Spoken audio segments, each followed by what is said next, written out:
নমস্কাৰ, সকলো কেনে আছে? নিশ্চয় ভালে আছে, ময়ো ভালে আছোঁ। এয়া দেখিছেনে আমাৰ ব্ৰুডি? আজি বতৰটো খুবেই ঠাণ্ডা, একদম ডাৱৰীয়া কৰি আছে আৰু খুব ঠাণ্ডা। সেইকাৰণে সি আজি শুই আছে। এতিয়া বাজিছে 6টা আৰু ব্ৰুলিও মোৰ লগতে উঠিলে।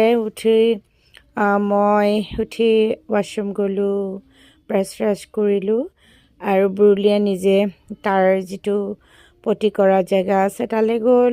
সিও অলপমান পটি কৰিলে। মই ভাবিলোঁ ইমান ঠাণ্ডা বতৰ, অকণমান শুই লওঁ। আৰু ব্ৰুলিও মোৰ লগত আহি গ'ল। আহি পেলাই মোৰ লগত কৈছে ন, ব্ৰুলি টোপনি লাগিছে, ঠাণ্ডা লাগিছে আজি। তো সিও আহি পেলাই আকৌ কাষত গৈছে। ব্ৰুলি লাহে লাহে ডাঙৰ হৈছে আৰু মাতটো এতিয়াও সৰু হৈ আছে।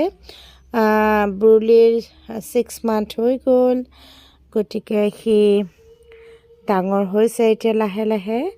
ডাঙৰ ল'ৰা নিচিনা হৈছে। কামুৰি দিছে কোৱাৰ কাৰণে, ডাঙৰ হোৱা বুলি কোৱাৰ কাৰণে কামুৰি দিছে, দেখিছেনে? নাই হোৱা নাই, সৰু হৈ আছা তুমি, এতিয়া সৰু হৈ আছা তুমি, ডাঙৰ হোৱা নাই নহয়, তুমি সৰু মাইনা হৈ আছা। আৰু তাৰ দাঁতকেইটা ইমান ধাৰ, দেখিছেনে? খঙতে মোক কামুৰিছে সি। নাই বেটা, তুমি সৰু হৈ আছা, তুমি ডাঙৰ হোৱা নাই দেই, সৰু হ'ব আৰু কামুৰিব নালাগে।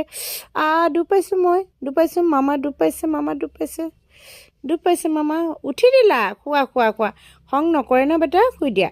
আকৌ সামু কৰি দিয়া, বাই বাই কৈ দিয়া চবকে, গুড মৰ্ণিং কৈ দিয়া চবকে।